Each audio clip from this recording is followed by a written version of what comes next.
नेता प्रतिपक्ष गुलाबचंद कटारिया ने फर्स्ट इंडिया से खास बातचीत की और कोरोना मैनेजमेंट को लेकर राज्य सरकार पर जमकर निशाना साधा। कटारिया से खास बातचीत की सहयोगी ऐश्वर्य प्रधान ने। हमारे साथ मौजूद है नेता प्रतिपक्ष गुलाबचंद कटारिया साहब। इनसे बातचीत करते हैं कि विधायक जो है वो किस तरीके से अपने लिहाज से जितनी वो कोशिश कर सकते हैं लोगों की मदद करने की, किस तरीके से मदद कर रहे हैं और भारतीय जनता पार्टी है वो किस तरीके से इस अभियान में जुटी हुई है। हालांकि प्रदेश संगठन की हेल्पलाइन अलग चल रही है, विधायक किस तरीके से कोशिश कर रहे हैं और वर्तमान स्थितियां कितनी ज़्यादा बुरी होती जा रही हैं। तो निश्चित रूप से विधायकों को हम सब लोगों ने अपने अपने क्षेत्र में रह कर के जो भी पॉजिटिव केस आते हैं, सीरियस केस आते हैं, उनको हॉस्पिटल तक पहुंचाने की व्यवस्था करो। अगर मान लो उनको किसी प्रकार की दवाइयाँ घरों पर हैं तो मेडिकल डिपार्टमेंट से कांटेक्ट में रह कर के उनको पहुंचाने का प्रयास करो।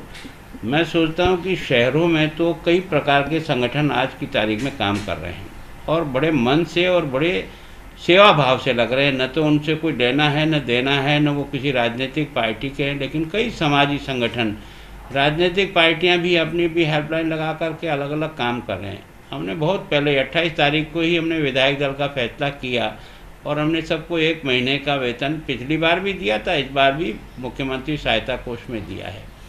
और सभी लोगों को कहा कि जो भी मेडिकल की वहाँ आवश्यकता महसूस करते हैं, जिस प्रकार के साधन वो चाहते हैं, उस साधन की आप तुरंत स्वीकृति। तो हर एक ने अपने यहाँ ऑक्सीजन सिलेंडर की दी है, किसी ने एम्बुलेंस की दी है, किसी ने जो है वो पूरा प्लांट लगाने का पैसा दिया। तो हर एमएलए ने अपनी अपनी, और मैं सोचता हूँ कि 90% एमएलए फील्ड में इस पर सक्रिय होकर के काम कर रहे हैं। मैं स्वयं भी, यद्यपि मैं फील्ड में तो नहीं जा पा रहा हूँ, लेकिन मैं यहाँ बैठ करके सवेरे से लेकर शाम तक इन मरीजों को किसको क्या सुविधा है, किसको कहाँ भर्ती कराना है, किसको ऑक्सीजन मिलना है, किसको जो है वो वेंटिलेटर का बेड मिलना है, कहाँ से आ रहा है, चाहे बांसवाड़ा से आ रहा है, चाहे डूंगरपुर से आ रहा है, कहीं से भी आ रहा है, उसकी जो भी मदद की जा सकती है उसके और उसके परिवार के लोगों को जो वहाँ उसके साथ जाते हैं, उनके खाने की व्यवस्था, उनको रहने की व्यवस्था, जो कुछ भी हम कर सकते हैं हम शहर में कर रहे हैं।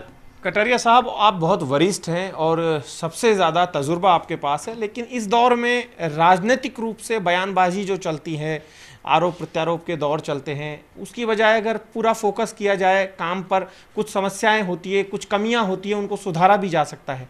दोनों पार्टियां लगाती है। अभी आज भी आपने एक बयान जारी किया है सरकार के खिलाफ, किसी बात को लेकर नाराज़गी आपकी भी थी। वेंटिलेटर देना है तो सबको सब केंद्र को ही देना है। आप लोगों ने अपनी सरकार यहाँ चला रहे हो, मेडिकल डिपार्टमेंट चला रहे हो। आप लोगों ने पिछले कोरोना का 1 और अभी 2 में आपने को कितने वेंटिलेटर सरकार की तरफ से उपलब्ध कराकर मेडिकल की व्यवस्था की।